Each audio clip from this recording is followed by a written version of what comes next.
주님, 저희들에게 이렇게 즐겁고 행복한 예배를 주신 것을 감사합니다. 주님이 우리를 사랑하시는 것을 감사합니다. 주님, 우리가 주님을 사랑합니다. 지금 이곳에 주님의 영으로만 충만하소서.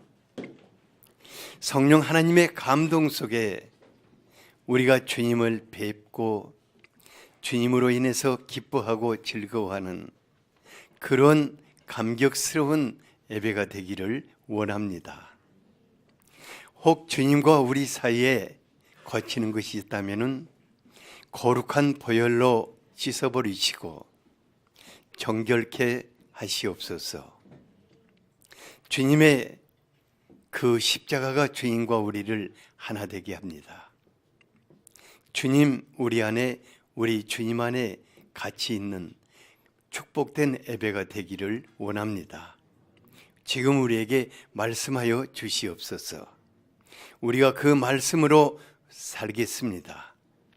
또 지금 고통하는 자들이 있다면 치유하여 주시옵소서.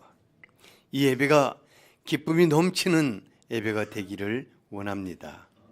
지금 올려드리는 이 성가를 축복하시고 주님 그대로 우리를 만나주시기를 원합니다. 예수 그리스도 이름으로 기도하였습니다. 아멘.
아멘.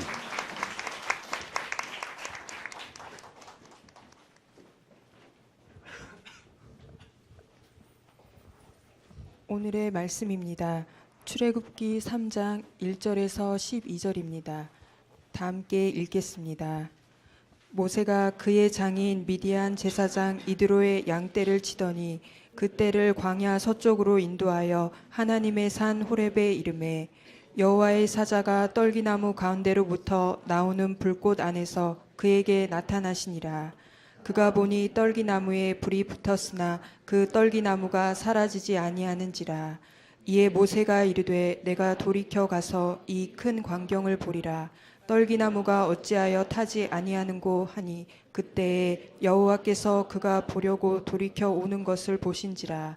하나님이 떨기나무 가운데서 그를 불러 이르시되 모세야 모세야 하시매 그가 이르되 내가 여기 있나이다.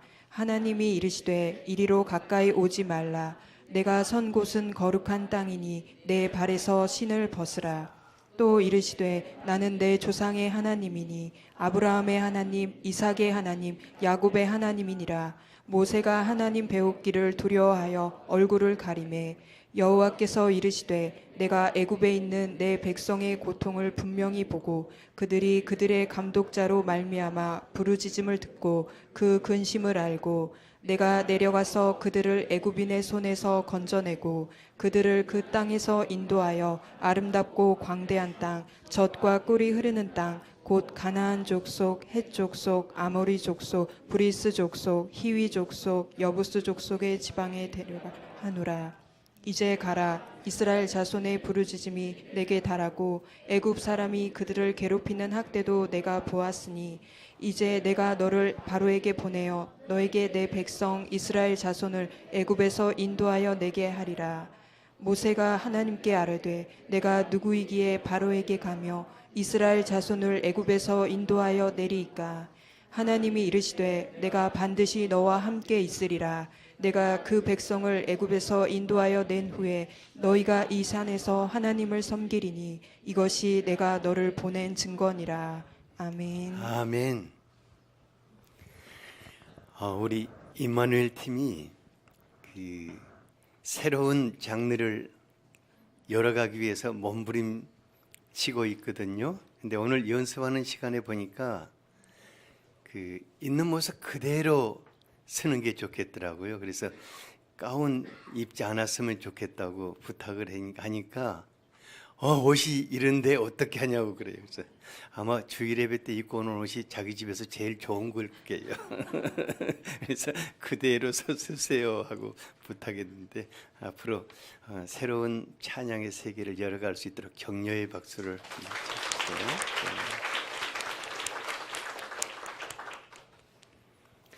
지난 9주간에 걸쳐서 창세기 말씀을 통해서 창세기에 나타난 믿음의 사람들을 살펴보았거든요. 우리가 앞서간 믿음의 사람들의 그 발자취를 살펴보고 뒤따라간다는 것은 아주 크나큰 축복일 것입니다. 좋은 본을 보이는 분도 아주 소중하지만은 제 경우에는 허물과 실수가 거울이 되어서 너는 그렇게 해서는 안 된다 하는 이런 또 멋진 교훈을 주심으로 앞서간 믿음의 선배들이 정말 큰 스승이 되어 주었습니다. 출애굽기에는 이제 한 3, 4주간 걸쳐서 모세와 출애굽 여정에 나타나는 아름다운 믿음을 함께 배워나가고자 합니다. 오늘은 이스라엘 백성들을 출애굽시키기 위해서 하나님께서 모세를 다시 부르시는 그런 영광스러운 사건입니다. 첫 번째로 모세를 빚으신 하나님. 지난주에 하나님은 애굽에서 노예살이를 하고 있는 이스라엘 백성들을 그 고통을 들으시고 구원해 내기 위해서 모세를 택하셨습니다. 하지만 하나님께서 모세를 바로 왕과 애굽의 바로 왕과 이스라엘 백성들에게 보내시는 것이 그렇게 쉽지만은 않았습니다. 왜냐하면은 40년 전에 애굽 황실을 통해서 모세는 아주 큰 상처를 입었습니다. 그런가 하면 자신의 동족인 이제 이스라엘 백성들을 통해서도 씻어낼 수 없는 엄청나게 큰 상처를 입었습니다. 하나님께서 모세를 다시 부르실 때 모세는 과거의 상처들로 인해서 다시 일어설 수 없는 그런 폐인이 되고 말았습니다. 갈대상대에 담겨져서 나일강을 떠내려가던 모세가 바로의 궁중에서 왕자들과 함께 성장하여서 정말 멋진 젊은이가 되었어요.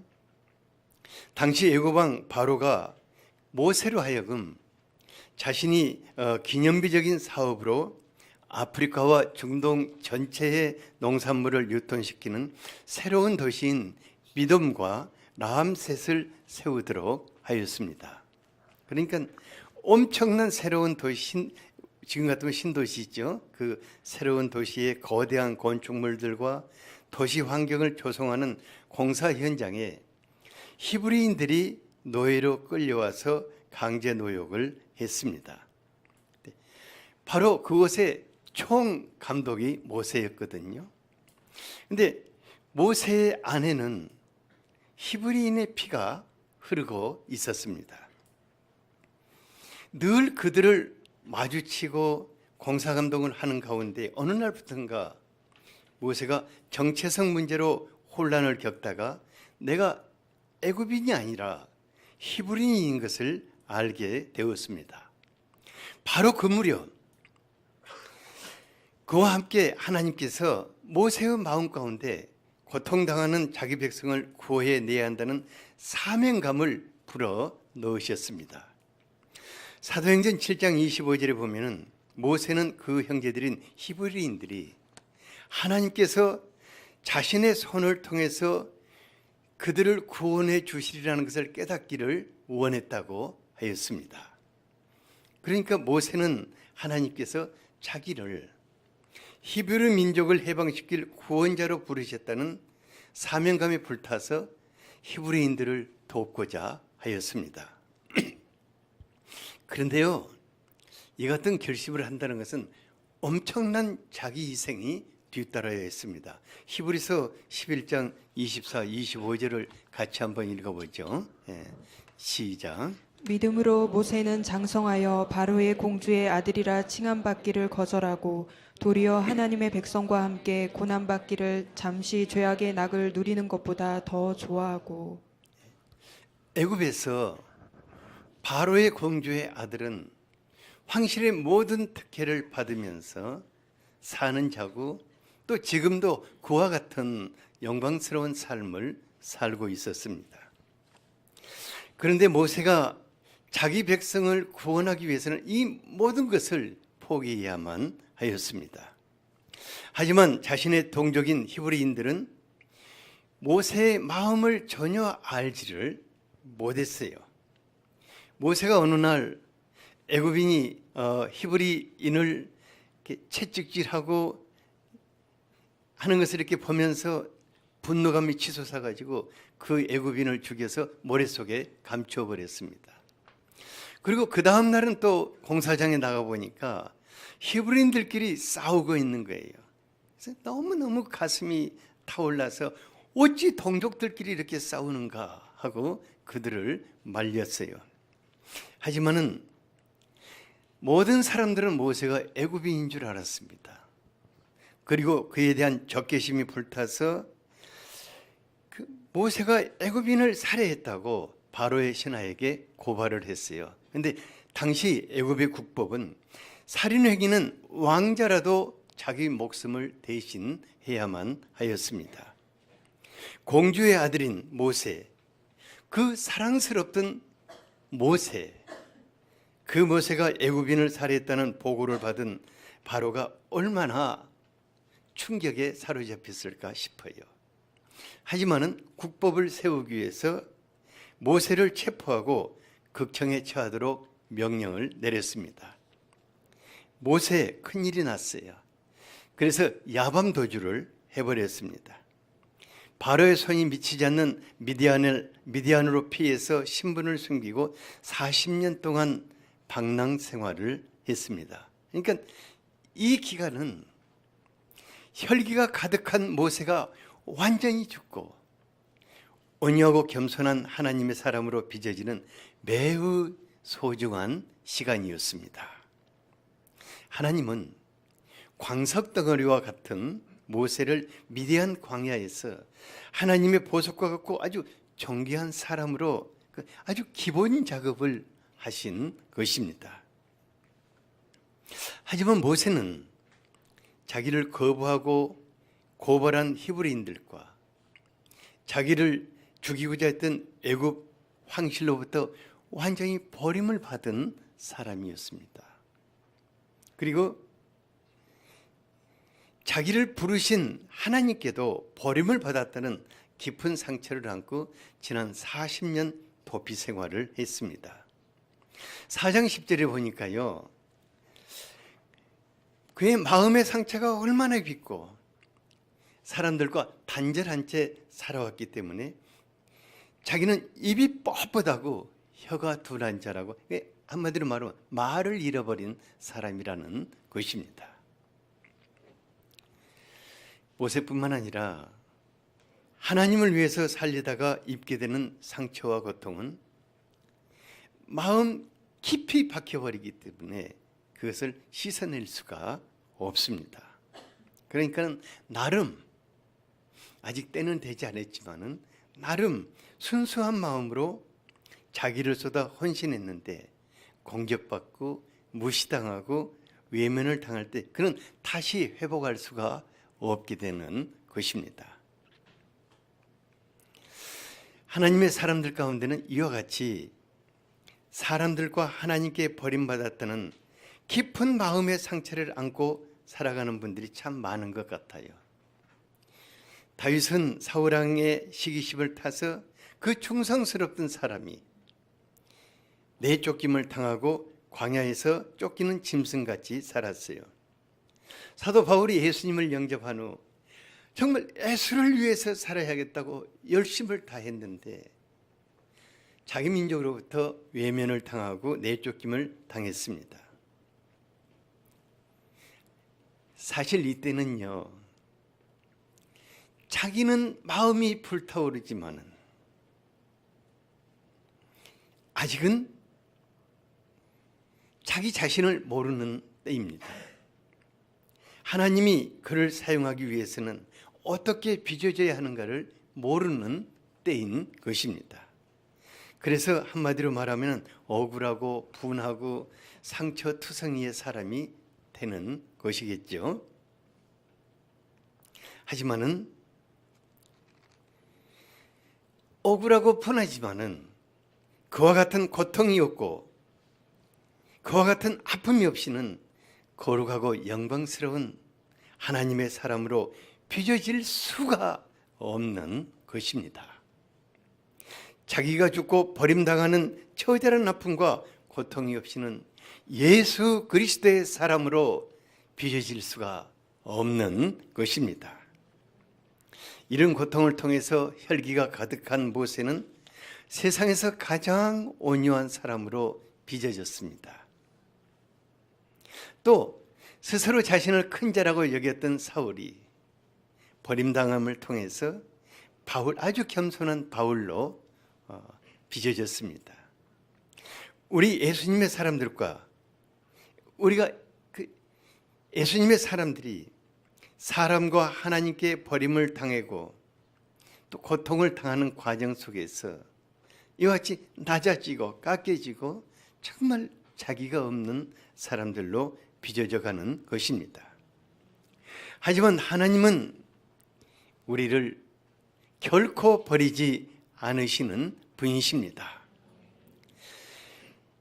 이 기간이 매우 중요한 기간입니다.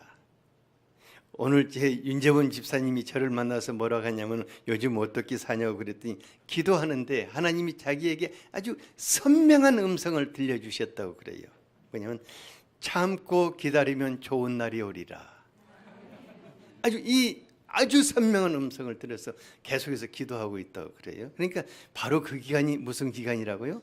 참고 기다리는, 그러면은 좋은 날이 오는 그런 기간이죠. 그러니까 하나님은 얼마 동안은 고통 속에서 살도록 버려두지만은 다시 부르시는 하나님이십니다.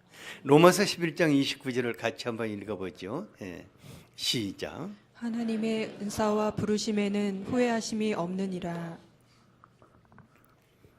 우리 자신 볼 때 나 같은 사람이 왜 예수 위에서 산다고 했을까 후회가 되고, 하나님도 나를 부르시는 것이 후회스러울 것 같지만은 하나님은 결코 후회하시는 분이 아니십니다. 마치 진주 조개가 그 상처 속에서 아름다운 진주알을 만들어가든, 하나님의 사람들도 상처와 아픔 속에서 존귀한 하나님의 사람들로 빚어져 가는 것입니다. 성령 하나님, 그 상처와 아픔을 치유하실 때 성숙한 하나님의 사람으로 세워질 것입니다. 아파본 사람만이 아픈 사람의 고통을 알 수 있습니다. 상처받고 고통하는 자들을 끌어안고 치유해 줄 수가 있는 것입니다. 그래서 우리 예수님도 채찍에 맞으셨습니다. 십자가에 못 박혀 고통하셨습니다. 버림받으셨습니다. 그분이 우리를 끌어안고 치유해 주시는 것입니다. 둘째로 모세를 다시 부르시는 하나님에 대해서 살펴보겠습니다. 1절에 모세가요, 장인 이드로의 양을 몰고 서쪽으로 이동하다가 마침내 하나님의 산인 호렙에 이르게 되었습니다. 제가 이제 터키를 방문했을 때 아주 척박하고 험준한 광야에서 양을 몰고 가는 목자들을 본 일이 있어요. 근데 몇 개월씩이나 집에 들어가지 않고 그 광야에서 양을 몰고 가기 때문에 말할 수 없이 그냥, 그리고 또 양이요, 여러분들이 볼 때는 하얗잖아요. 아주 탐스럽잖아요. 껴안고 자고 싶잖아요. 근데 실은 그렇지 않아요. 양은 보면은 막 더러운 막 오물이 주렁주렁 매달려 있어요. 그 양하고 그냥 목자는 항상 같이 뒹굴면서 사는 거예요. 그리고 그 장렬한 태양을 받고 다니기 때문에 얼굴이 막 까맣고 주름이 바글바글 져가지고 아주 젊은이도 다 할머니 할아버지 같이 보여요. 그리고 옷이 얼마나 남루한지, 제가 그때 만난 분은 너무너무 옷에서 냄새가 나가지고 가까이 다가갈 수가 터키 가서 할 수만 있으면 터키식 인사를 한번 해보고 싶었거든요. 허깅하고 볼도 비비고, 근데 그 사람한테는 못 하겠더라고요. 근데 모세가 꼭 그런 모습으로 그곳에 왔을 것 같아요. 그러니까는 애굽의 그 기공자인 모세가 40년 동안 그 세월이 그에게서 모든 것을 다 앗아가 버리고 모든 것을 다 잃어버린 그런 억울한 세월이었겠죠. 하지만 하나님은 그 모세를 단 한 번도 잊지를 않으셨습니다. 항상 그와 같이 해주셨습니다.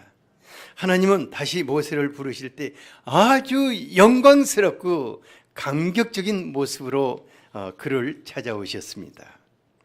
2절 3절을 같이 한번 읽어볼까요? 시작. 여호와의 사자가 떨기나무 가운데로부터 나오는 불꽃 안에서 그에게 나타나시니라. 그가 보니 떨기나무에 불이 붙었으나 그 떨기나무가 사라지지 아니하는지라. 이에 모세가 이르되 내가 돌이켜 가서 이 큰 광경을 보리라.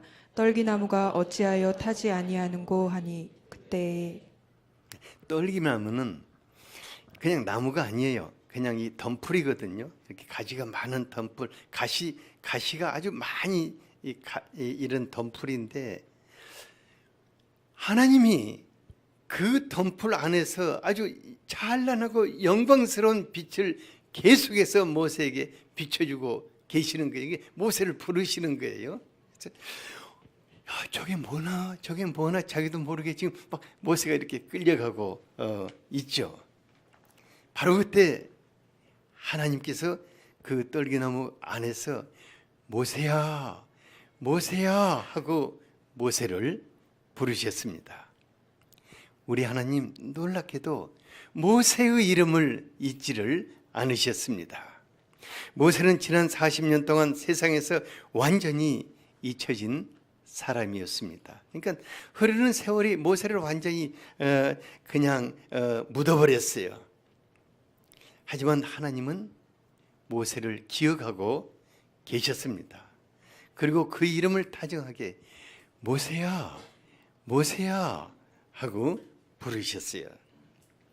하나님은 실은 모세를 기억하는 정도가 아니라 모세가 본 그 불붙은 가시떨기 나무는 모세 자신의 모습과 꼭 닮았습니다. 가시떨기가 나무 백향목이나 그런 뭐 아름다운 이런 관목 그런 나무가 아니라 가시투성인 이러한 장가지 덤불이죠. 그러니까 모세가 지난 40년 동안 가시와 상처투성인 그런 덤불과 같은 사람이 되었습니다. 하지만 하나님은 가시와 상처투성인 사람 모세를 부르시고 모세를 끌어안기 위해서 그를 다시 만나신 것입니다.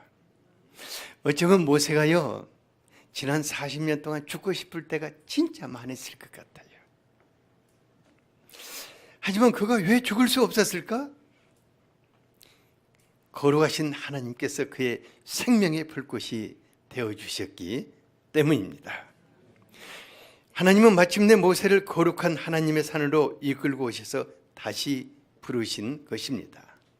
모든 사람들은 하나님으로부터 첫 번째 부르심을 받습니다. 첫 번째 부르심은 구원을 향한 부르심이고 새로운 삶의 연단을 향한 부르심입니다. 그리고 세월이 지난 후 하나님은 그를 다시 부르시는데 그때는 두 번째 부르심이 됩니다. 그것은 하나님의 대리자로서 영광스러운 부르심이 되는 것입니다.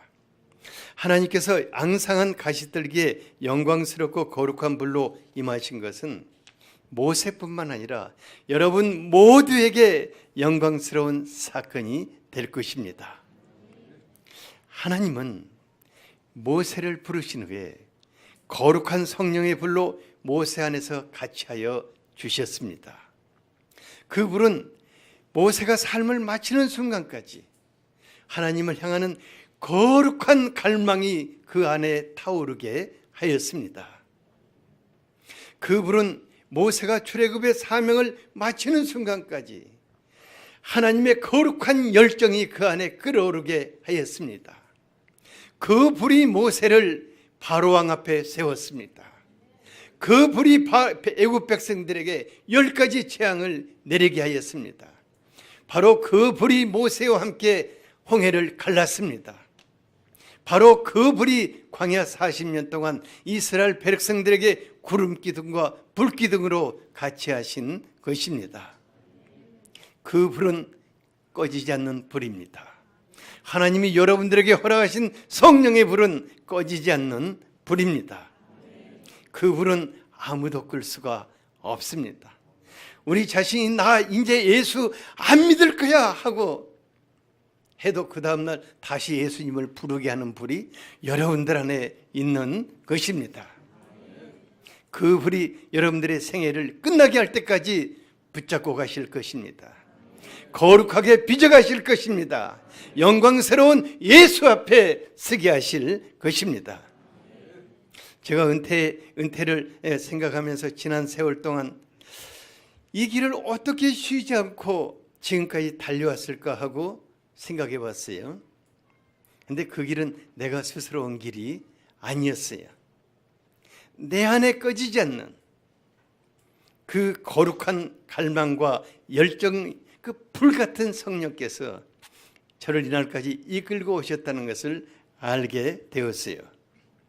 우리 주님께서 우리 모두 인생 다하는 날까지 하나님을 향하는 거룩한 갈망과 열정이 꺼지지 않는 성령의 불로 같이 하실 것입니다. 그 불이 여러분들 안에 있습니다. 그분이 여러분들을 이끌고 가실 것입니다. 5절을 같이 한번 읽어보겠습니다. 시작. 하나님이 이르시되 이리로 가까이 오지 말라. 내가 선 곳은 거룩한 땅이니 내 발에서 신을 벗으라. 왜 하나님이 모세를 그냥 대면하자 말자 그냥 신발부터 벗으라고 했을까? 이것은 모세의 신발은 모세의 인생길에서 5만 가지 것들을 함께 밟고 온 것입니다. 그러니까 하나님은 모세에게 그 바로 신발을 벗으라고 하였습니다. 이는 죄와 허물과 상처투성인 지난 과거를 벗으라는 것입니다. 그리고 이제는 거룩하신 하나님 앞에 서라는 것입니다. 더러운 신발을 벗고 하나님과 함께 거룩한 땅, 약속의 땅을 받게 될 새 신을 신으라는 것입니다. 우리가 하나님과 함께 새로운 인생길을 출발하기 위해서는 지난 과거의 삶을 벗어버려야 할 것입니다. 무엇을 벗어야 한다고요? 과거의 삶을 벗어버려야 합니다. 과거에 얽매여 있는 사람들은 결코 하나님과 함께 새로운 인생길을 갈 수가 없는 것입니다. 이사야서 43장 18, 19절을 같이 한번 읽어보죠. 시작. 너희는 이전 일을 기억하지 말며 옛날 일을 생각하지 말라. 보라, 내가 새 일을 행하리니 이제 나타낼 것이라. 너희가 그것을 알지 못하느냐? 반드시 내가 광야의 길을 사막의 강을 내리니. 하나님으로부터 새로운 것을 기대하는 사람들은 무엇을 기억하지 말라고 했습니까? 이전 일을, 이전에 무엇이 있었던 그것을 기억하지 말라. 옛날 일을 생각도 하지 말라고 하였습니다. 여러분 모두가 하나님이 자신의 인생에 펼치실 새로운 일들을 기대하지 않습니까? 영광스러운 하나님께서 내 삶 속에서 놀라운 일들을 행하실 것을 기대하지 않습니까? 그렇다면 하나님을 기대한다면 과거에 처하고 더럽혀진 인생의 신발을 벗어야 합니다. 벗고 또 들고 가기 위해서 옆에 두어서는 안 됩니다. 한쪽은 이리 던져버려, 한쪽은 저리 던져버려야 합니다. 던지되 멀리 던져버려야 합니다. 옆에 분에게 우리가 과거를 던져버립시다. 던져버리되 멀리 던져버립시다. 우리의 기억 속에서 지워버립시다. 다시 생각하고 뒤돌아보지 맙시다. 우리 그렇게 해야 합니다. 그래야 하나님이 우리의 삶 속에 들어오셔서 새로운 일을 행하실 수 있는 것입니다. 6절에 보면은 모세를 부르신 하나님은 자신을 누구라고 하셨습니까? 하나님은 나는 내 조상의 하나님, 아브라함의 하나님, 이삭의 하나님, 야곱의 하나님이라 이렇게 부르셨습니다. 그리고 이번에는 누구의 하나님이 되실 차례입니까? 예, 모세의 하나님이 됐다가 우리의 하나님이 되셔야죠. 예. 하나님은 전설의 하나님이 아니십니다. 하나님은 과거 사람들의 하나님이 아니십니다. 하나님은 나의 하나님이십니다. 나의 하나님이 되시기 위해서 찾아오신 것입니다. 하나님은 누구의 하나님이시다고요? 옆에 분을 보면서 하나님이 누구의 하나님이십니까? 왜 당신의 하나님이십니까? 내 하나님이시지? 하나님은 여러분들의 하나님이십니다. 그래서 우리를 또다시 부르신 것입니다. 하나님이 크고 영광스러운 계획을 다 이루시기까지 우리를 떠나지 않으실 것입니다. 오늘 말씀이 우리들의 삶이 되도록 간절하게 기도하도록 하겠습니다.